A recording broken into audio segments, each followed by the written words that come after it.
G'day boys and girls, it's Colin back again with School Assembly, and today we're going to meet Paul. Paul is, I called him the Mineral Man, but when I was growing up, the Mineral Man was somebody who brought lemonade to you. But cows and sheep and horses don't drink lemonade. They need special minerals to help them grow, to help them to be healthy, and we're going to learn all about that in a moment from Paul. But we're going to sing, first of all, one of my favourite songs about the Lord's Army. Normally I would use a water pistol to sing this song.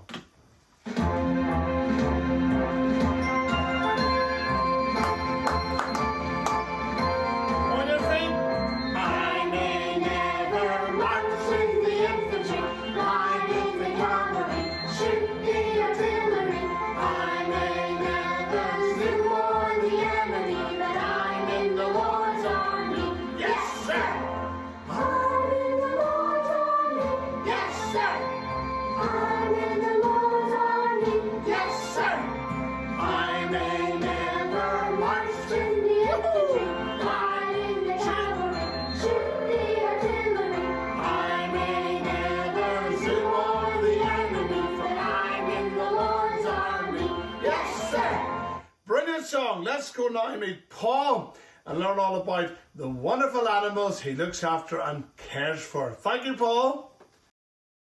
G'day boys and girls, today we're with Paul, the Mineral Man. Paul, say hello to the boys and girls. Hello boys and girls.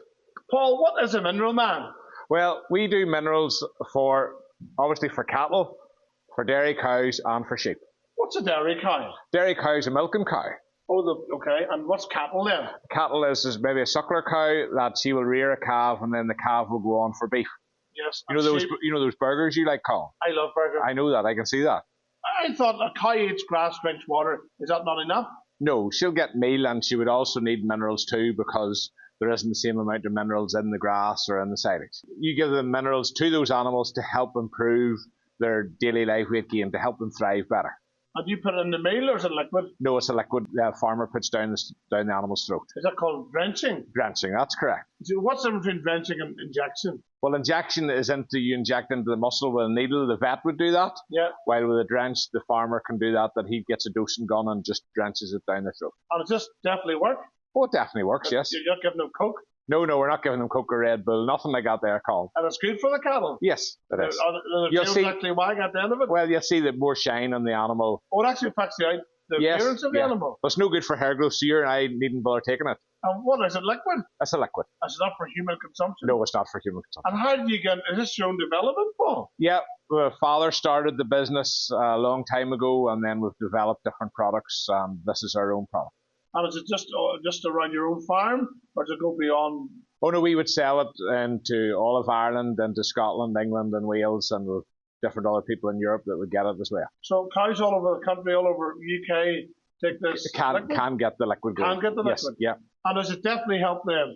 The beef, does it make them bigger and stronger? It helps them, gets them bigger and stronger. It means that that farmer gets the animals finished earlier. A dairy farm, does it give more milk or is it whiter milk? No, dairy farmers just to help with fertility.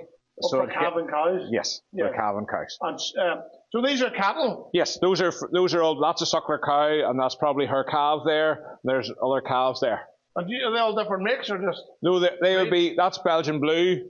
I would say that's a Limousin cross. Those are just crossbred cows. And you have cattle? I have cattle too. They're British Blues. What is a British Blue? What colour? Well, you can have them white, or you can have them blue and white, or you can have them black and white. You breed them? Yeah. So what's this here then? That's a black and white cow? That's a dairy cow.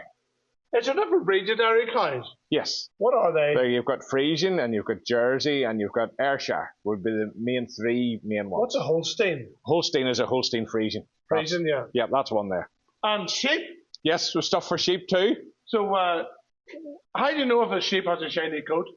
Well, it's the wool would be tighter, and there'd be more of a gloss to the wool too, and then its head as well wouldn't be dull, a dull head. You know, that's a shiny, good head there on that animal.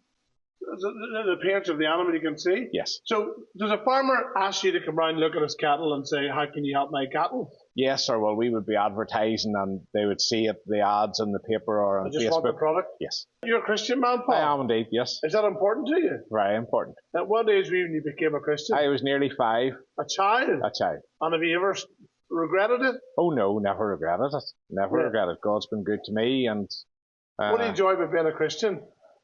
knowing that God's always there looking after you. Yeah. He's always there through the bad times and the good times. God will never leave you. So even though you're busy, God's still relevant to you? Oh yes, and you can still talk to other farmers about, maybe farmers annoyed about the weather or different things like that there, but at the end of the day we have to trust in God. Do you have a favourite Bible verse? I do. What's it? Proverbs chapter 3 verses 5 and 6. 2 verses? Yes. Oh, well, if you ask me so, I might as well take 2. Do you know them? I do. Trust in the Lord with all thine heart, lean not on his own understanding. In all thy ways acknowledge him, and he shall direct thy paths. Well, why is that a nice verse for you, Paul? A lot of things have happened through life. My mum died whenever I was young, but God stood by me, and still as well, God left different Bible verses after her death, and everything's for a reason. But the most important thing that anybody can do is not to be afraid to say that they are a Christian. If you're at school and everyone else has asked you to do different things, you stand up and say that you are a Christian. Well, what's the most important, God or your business? Oh God. Yeah, that's good.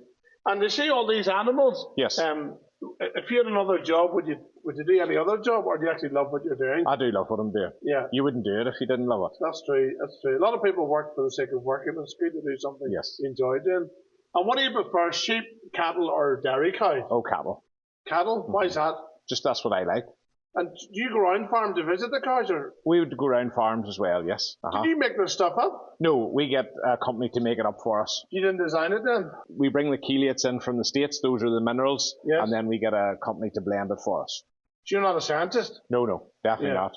So how do you know if it's good stuff or the right stuff? Or... Well, we'd done trial work on it, Oh, very good. and then that was done on different farms, first of all, to see that that product actually did work, Yeah. and then it was put out to market after that. Is it important to look after animals, Paul? Oh yeah, you have to look after animals. Doesn't matter. You just don't have them, you have to actually No, look after you have them. to look after them. Yeah, because I often think God, that's the first job God gave Adam and Eve in the garden, was looking after the animals. Yes. And if there's a child watching and they want to be a farmer, there's more to be a farmer than just driving a tractor. They've got animals. Yes. They've got to care for them. You have to care for them, you have to feed them every day, and you have to check them every day. And can cows get sick? Oh, cows can get sick, cows can get sick, yeah. Yeah. Paul, whenever I think about sheep, if you had a choice between sheep and cattle and horses, what would you prefer to work with? Oh, cattle. Why is that? Just that's what I like, working with cattle. Do you have to clip the cattle's feet? The odd time, not all the time. With sheep, you have to do it all the time. And how often would you drench a cow? Drench a cow twice a year. Twice a year? Yeah. And how do you open its mouth? Well, you just put her in the crush and then open up the mouth. When I was a wee boy, I used to help my dad and you squeeze out the nostrils. Yes. And bend it back Yes. and drench it. Yeah. That still happens. Still the same way, aye. There's no other... No Can other way. cattle be dangerous? Cattle can be dangerous, but if you treat them with respect, you're okay. Yeah, it works that way. And do you calve cows? We do calf cows too, yeah.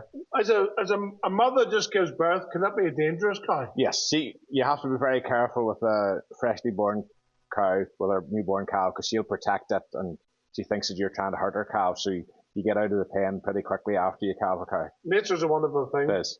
Can you see the hand of God in all of this creation? Well, people say, we were evolved. That didn't happen.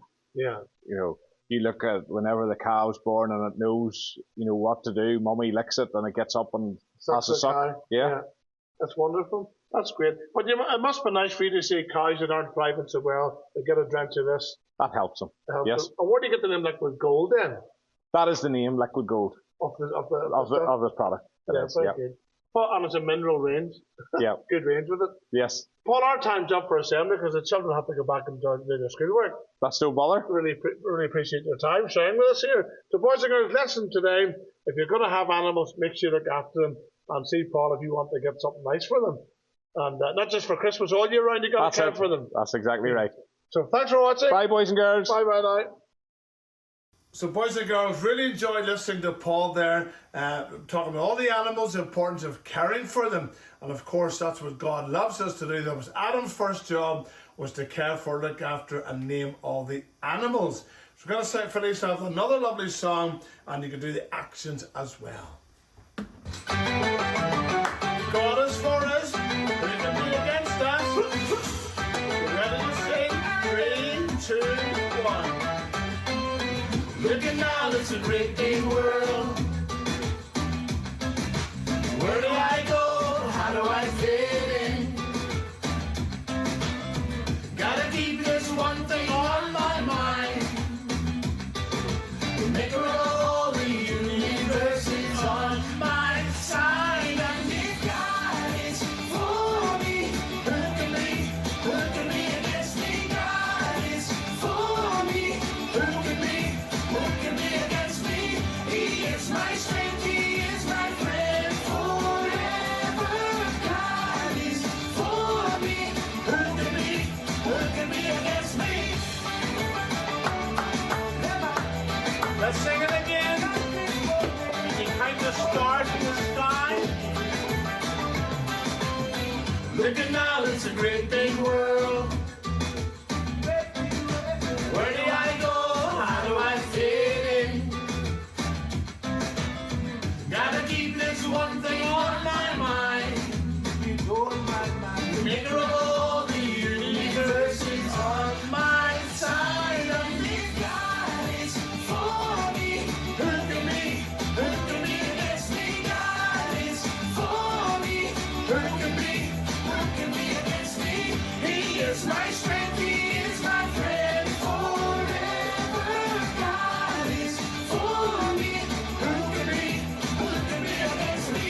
When I just don't understand, God is for me. When life doesn't go the way I planned, God is for me.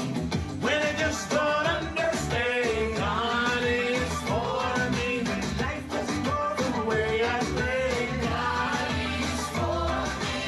Everybody sing along. If God is for me, who can be against me? God is for me, who can be against me? He is my strength, He is my friend forever.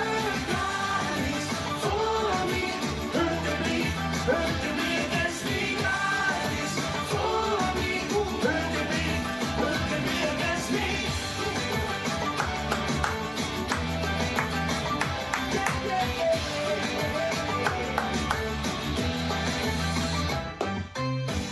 Thank you again, Paul, for taking the time to teach us and educate us about the importance of health within an animal and looking after with all the minerals. That's all for today, boys and girls. Thanks for watching. See you next time. Bye-bye.